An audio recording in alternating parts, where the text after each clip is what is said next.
Senja yang cerah di Madiun Gemeente 9 Mei 1919, keluarga Kartawijaya sedang bercengkrama di teras rumahnya di Wilhelmina Street. Pak, Ibu masih ingat dulu ketika kita masih sekolah. Kita pentas Sendratari Ramayana. Ya Bu, waktu itu Ibu berperan sebagai Dewi Sinta yang diculik Rawana kan? Pasti pemeran Rawananya Bapak. Kok Mas Sulung bisa tahu sih? Karena Mas Musulung ini tahu karakter Bapak. Tidak mungkin berperan sebagai Rama, tidak mungkin. Ya, memang Bapak itu mampu berperan nggak mampu Bapak itu berperan tokoh protagonis. Lalu kamu Bungsu, skenario terbaru yang kamu tulis sekarang tentang apa? Oh, masih ada kaitannya dengan Wiracarita Ramayana, Bapak.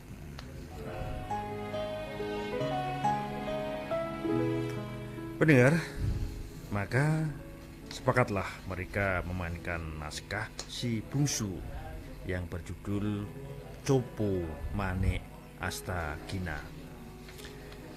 Alkisah Dewi Windradi, seorang bidadari keturunan Bathara Asmara, diperebutkan antara Resi Gautama dan Prabu Gajendra Muka.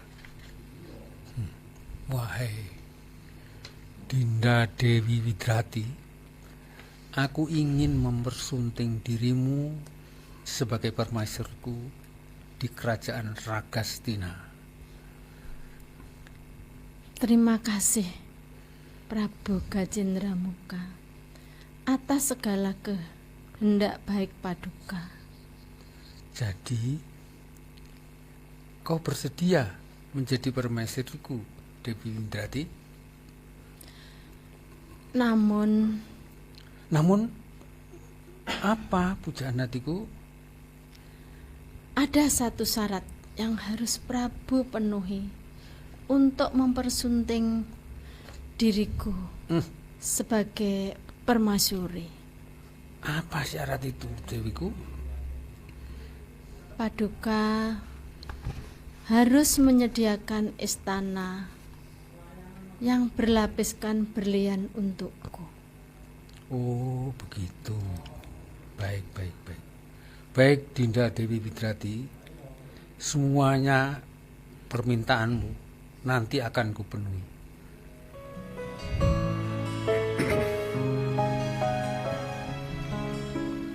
Maka berangkatlah Prabu Gajendra Muka menelusuri samudera untuk mencari berlian yang akan dipergunakan untuk melapisi istana permintaan Dewi Windrati. Namun, apa yang terjadi? Kakanda Resi Gautama, marilah kita keluar dari kaputren ini, Kakanda.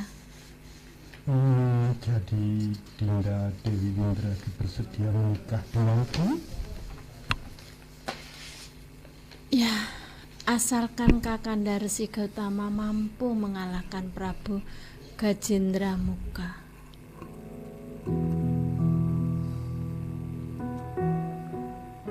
Singkat cerita, terjadi peperangan antara Resi Gautama dan Prabu Gajendra Muka untuk merebutkan Dewi Windrati.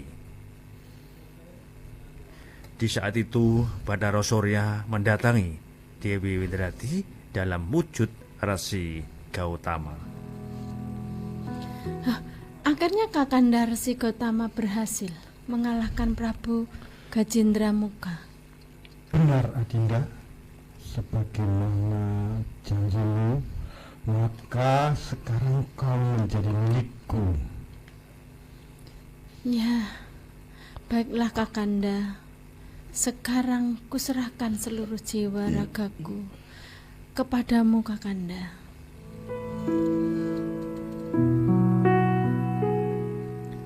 Betapa kejutnya Dewi Anjani saat mengetahui bahwa Resi Gotama mengubah dirinya ke wujud asli. Sebelum kembali ke kahyangan, Bathari Surya memberikan hadiah kepada Dewi Windradi. Ya, Cupu Manik Astagina, ini adalah wujud rasa cinta Bathara Surya kepadaku. Sebuah pusaka di mana saya dapat melihat keadaan di belahan dunia manapun, bahkan untuk melihat kayangan. Namun Bathara Surya berpesan, Cupu Manik Astagina ini harus diwariskan kepada anak sulung dan tidak boleh diketahui oleh siapapun.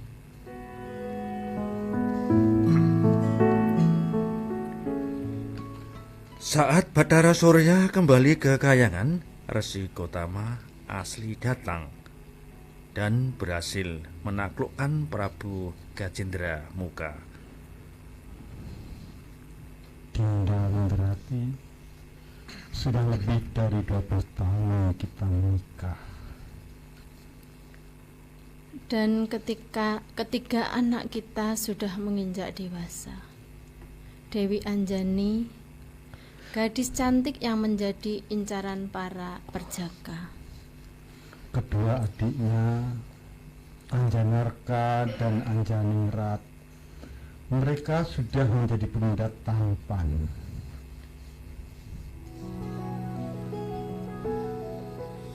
Di tengah perbincangan mereka, ketiga anak mereka memperebutkan benda yang dimiliki Dewi Anjani.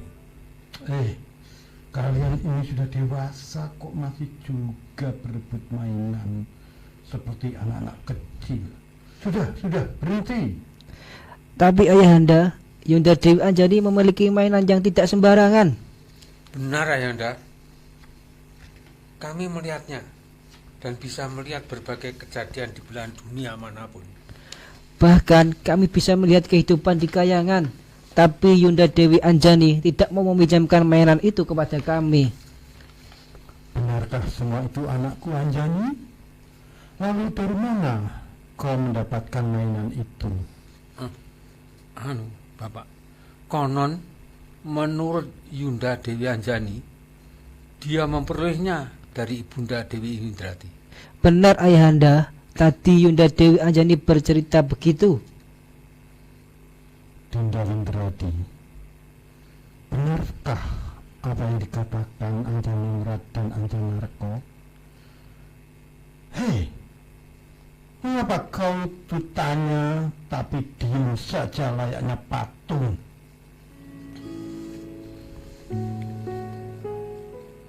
Seketika itu sang Dewi Windradi berubah menjadi patung. Ketika anaknya menangis di seputar patung ibu mereka. Mainan yang ternyata Cupu Manik Astagina terlepas dari tangan Dewi Anjani dan diambil oleh Resi Gautama. Sudahlah anak-anakku, Anjani, Anjanarka dan Anjaningrat, kalian tidak harus bersedih berkepanjangan. Semua sudah menjadi kehendaknya. Sekarang Cupu Manik Astagina ini Ayahanda akan lempar sejauh mungkin.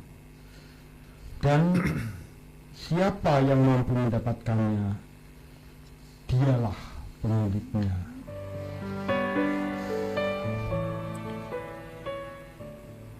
Resi Gotama melempar Cupu Manik Astagina yang jatuh ke telaga Sumala dan wadahnya jatuh ke telaga Nirmala.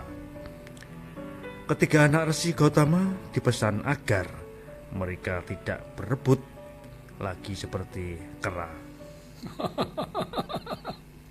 Nah, saya sampai lebih dulu, maka akan kuselami telaga ini untuk mendapatkan Cupu Manik Astagina.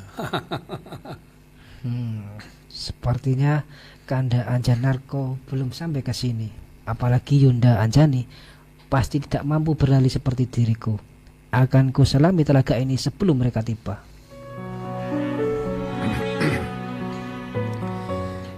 Tanpa mereka sadari, tubuh mereka berubah seperti kera. Anjanarka disebut Subali dan Anjaningrat disebut Sugriwa.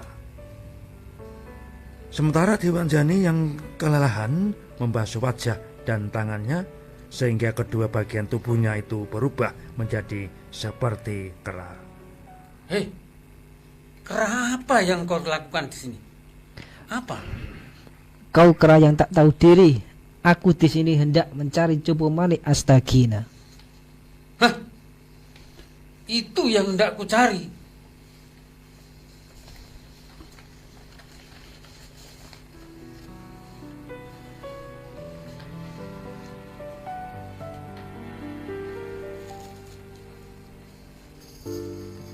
Mendengar kata Cupu Manik Astagina, sadarlah mereka berdua adalah bersaudara. Datanglah Dewi Anjani dan mereka bertiga menangis serta bersujud menghadap ayahanda mereka. Ayah tidak mampu memulihkan kalian bertiga. Untuk bertobat, anakku Anjani harus bertapa nyantoka di telaga Madirda. Subali bertapa ngalong di hutan Surya Pringga, dan Sugriwa bertapa ngidang di puncak gunung Surya Pringga. Selesai. Ya, baiklah. Sekarang ayo kita buat nasi goreng. Ayo anak-anak bantu ibu kalian, ayo. Oke. Siap, Bapak.